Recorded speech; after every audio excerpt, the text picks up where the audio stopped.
Assalamualaikum warahmatullahi wabarakatuh. Kami dari kelompok 3 akan membahas materi tentang instrumen non-zakat sebagai sumber keuangan negara. Kami beranggotakan 6 orang, yaitu Inder Pujianti, Julfiana, Yobi Ardiansyah, Aminah Salim Al-Jufri, Fahriya Al-Habsyi, dan Syarifah Zarah Al-Mahdi. Dari materi tersebut, kita akan membahas mengenai praktik dagang di zaman Rasulullah Shallallahu Alaihi Wasallam, kemudian sumber keuangan negara non-zakat, dan sistem dan instrumen pajak dalam dunia Islam kontemporer. Praktik dagang di zaman Rasulullah. Pada zaman itu, bentuk dan jenis perdagangan yang dilakukan oleh bangsa Arab jahiliyah sangat variatif. Di antaranya, para pemilik modal dapat terlibat langsung dalam mengelola perdagangan atau hanya sebagai penanam modal atau biasa disebut dengan investor. Misalnya, janda kaya atau anak-anak yatim yang memiliki peninggalan harta benda dapat menginvestasikan modalnya kepada orang-orang yang pandai dalam berdagang dan dianggap bisa dipercaya. Bentuk ini dikenal dengan nama muqaradah atau mudharabah. Mudharabah adalah salah satu bentuk kerjasama bisnis antara dua belah pihak atau lebih, di mana pihak pertama menyediakan dana yang disebut sebagai sahibul mal dan pihak kedua memberikan keahlian dan kemampuan manajemennya yang disebut dengan mudharib. Dalam perkembangannya, mudharabah memiliki berbagai corak, termasuk di dalamnya mudharabah mutlaqah yaitu yang umum dan mudharabah muqayyadah yang dibatasi dengan ketentuan-ketentuan bisnis tertentu. Bentuk perdagangan inilah yang pernah dipraktikkan oleh Nabi Muhammad SAW ketika kerjasama dengan investor Khadijah binti Khuwailid. Penduduk Hijaz menyebut kerjasama itu dengan istilah mudharabah, sementara penduduk Irak menamainya dengan istilah muqaradah. Tidak hanya itu saja, Nabi Muhammad SAW pun memperkenalkan syarat-syarat jual beli, di antaranya yaitu yang pertama, an-taradin, yang artinya saling merelakan satu sama lain. Tidak ada paksaan antara pembeli maupun penjual. Yang kedua, berakal, mukhalaf, dan tidak dibenarkan anak-anak. Yang ketiga, adanya barang yang dijual belikan atau memiliki barang yang dijual secara penuh. Rasulullah SAW melarang transaksi jual beli dengan unsur tipu daya atau kecurangan yang seringkali ditempuh oleh para pedagang bangsa Arab jahiliyah. Nabi Muhammad SAW menjelaskan jual beli semacam itu tidak sah karena merugikan pihak lain. Beliau pun menyampaikan kepada kaumnya bahwa dalam Islam terdapat kerangka dasar etika yang harus diterapkan saat transaksi jual beli. Sumber keuangan negara non-zakat.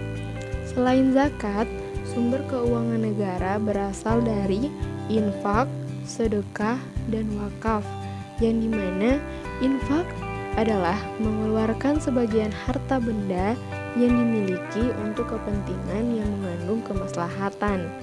Dalam infak tidak ada nisab, karena itu infak boleh dikeluarkan oleh orang yang berpenghasilan tinggi atau rendah di saat lapang maupun sempit. Kemudian sedekah. Sedekah dalam prinsipnya sama dengan infak. Hanya saja perbedaannya yaitu infak hanya berkaitan dengan materi, sedangkan sedekah memiliki arti luas yang menyangkut juga hal yang bersifat non-materi. Selanjutnya yaitu wakaf. Wakaf termasuk salah satu di antara macam pemberian, akan tetapi hanya boleh diambil manfaatnya dan bendanya harus tetap utuh. Oleh karena itu, harta yang layak untuk diwakafkan adalah harta yang tidak habis dipakai, dan umumnya tidak dapat dipindahkan, misalnya tanah, bangunan, dan sejenisnya.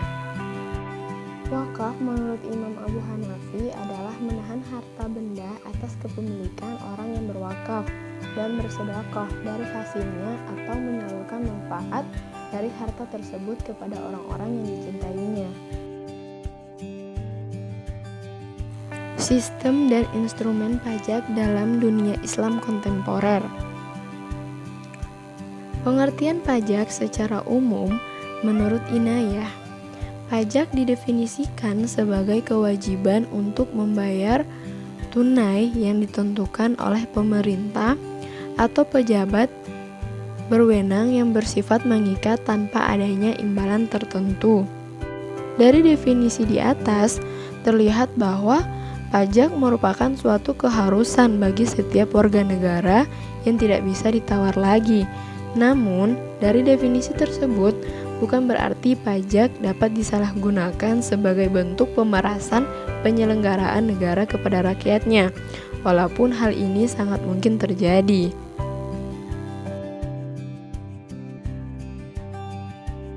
Dengan tetap mengacu kepada definisi tersebut, ada beberapa konsep-konsep yang perlu dipenuhi dalam penarikan pajak, dan konsep inilah yang menjadi acuan di semua negara di dunia saat ini sebagai suatu kaidah-kaidah dalam penetapan pajak.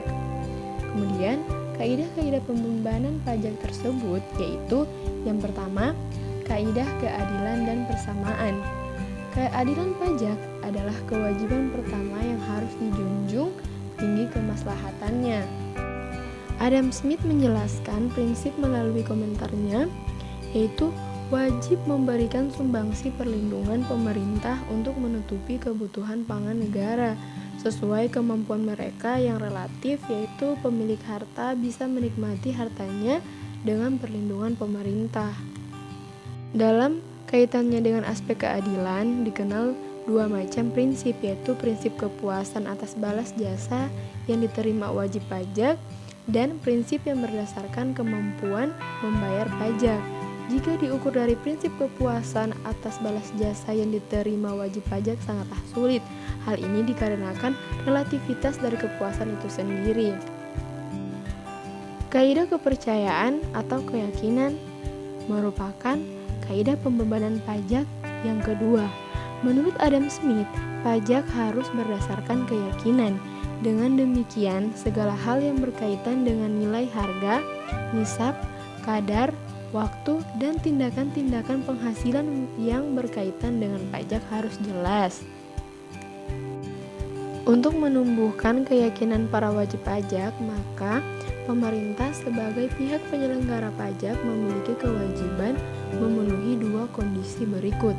Yang pertama, penerimaan hasil-hasil pajak harus dipandang sebagai amanah dan dibelanjakan secara jujur dan efisien untuk merealisasikan tujuan-tujuan pajak. Dan yang kedua, yaitu pemerintah harus mendistribusikan beban pajak secara merata di antara mereka yang wajib membayarnya. Yang ketiga yaitu kaidah keselarasan.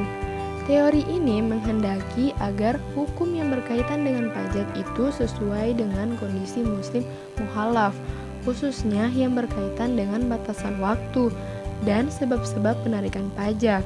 Dari segi batasan waktu, penarikan pajak hendaknya disesuaikan dengan situasi dan kondisi keuangan dan kehidupan masyarakat seperti waktu pelaksanaan atau memperoleh penghasilan.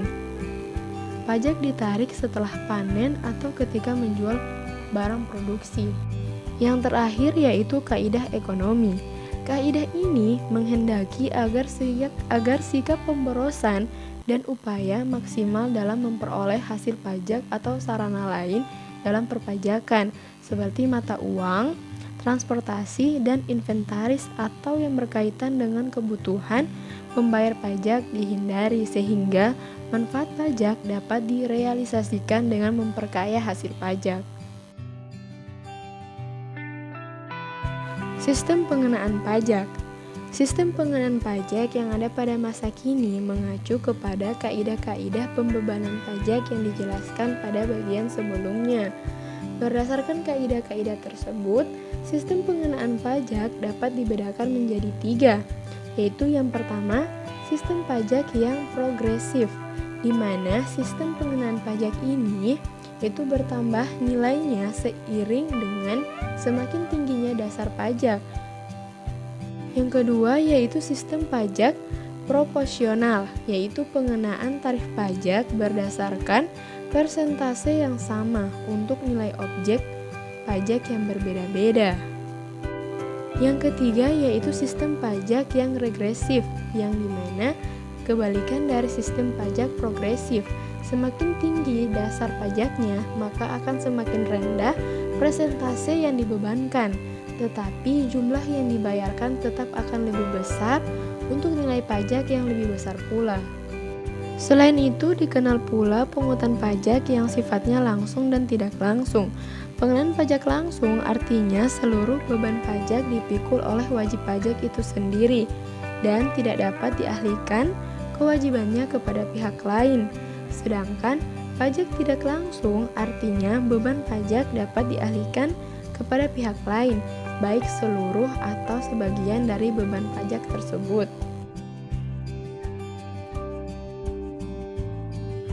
Demikian itulah tadi pembahasan materi mengenai praktik dagang di zaman Rasulullah SAW, sumber keuangan negara non-zakat, dan sistem dan instrumen pajak dalam dunia Islam kontemporer. Lebih dan kurangnya mohon dimaafkan. Wassalamualaikum warahmatullahi wabarakatuh. Terima kasih.